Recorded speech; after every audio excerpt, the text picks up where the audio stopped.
Types of unplanned maintenance. Reactive maintenance. Reactive maintenance is any maintenance done to fix equipment after it breaks down unexpectedly.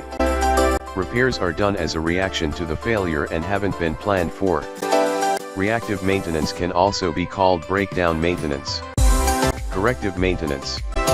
Corrective maintenance gets equipment working again after it stops operating properly.